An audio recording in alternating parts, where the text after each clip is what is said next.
I'm Lezon, and something that I want to get out of my investment banking experience are actually two things. First off, I want to learn as much as possible.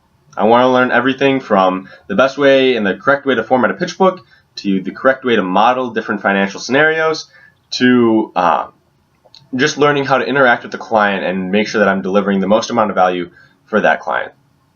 But the second thing that I want to get out of my experience is the opportunity to make relationships with everyone from the analysts that I'm working with, to the associates, to the managing directors that I get the opportunity to assist on different assignments. The most valuable piece of advice that a mentor has ever given me would be from my youth director right before I went off to school. And he was very fond of the saying of how you don't find time for the things you care about, you make time. And for me, that was really, really useful, especially going into school when it seems like there's just so many different things that you could be doing. And it was really helpful this past year when I was taking a heavier course load and I had more activities, and I wasn't really making the time to do things like reading the books that I liked or doing the physical activities that I wanted. And I came back to that saying, and it really helped me make sure that I was taking a little bit of time in each of my day, a little bit of time every day, to do the things that I really cared about, and that made me a lot happier. A time that I made a mistake would be my first day on a job at a summer camp, and I was working in the kitchen, and my friend and I decided, well, we didn't decide, we ended up sleeping in, and the chef of the kitchen was known for being very, very strict. There's a lot of, rules, and you followed those, and showing up late to the kitchen was something that you just didn't do, and we knew that from talking with people that had done that job before.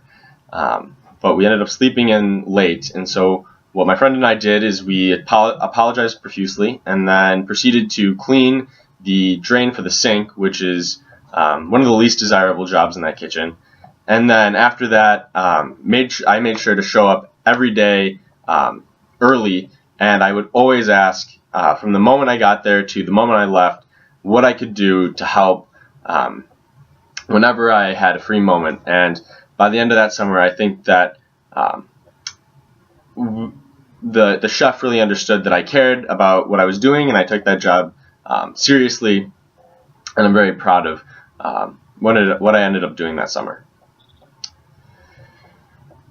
Why goodwill would decrease in value? So every year, traditionally you would check for goodwill impairment, but there are certain events that could happen in which you would test for goodwill impairment. And one of those might be that the industry that you're operating in is not performing as well as would have been expected when you bought assets and paid the price that you did. And so then you would check to see if that goodwill was still reasonable to have. And how you would do that is you would take an asset and you would project out the future cash flows that you think it would bring in. And if those future cash flows are less than your goodwill, then it would be impaired, or less than the net book value of the asset, then it would need to be impaired. And the way that you would do that is you would project out those cash flows and then discount them back to the present. And the difference between the net book value and those discounted cash flows would be the amount that you would need to impair by. The different levers that you can pull to get a higher IRR in an LBO, first off would be your EBITDA multiple. And the higher that your EBITDA multiple is, the higher your IRR would be.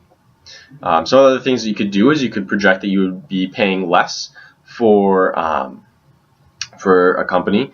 You could use more leverage, or you could also project increased growth for that company and predict that you'd bring in more cash flows or have higher cash flows.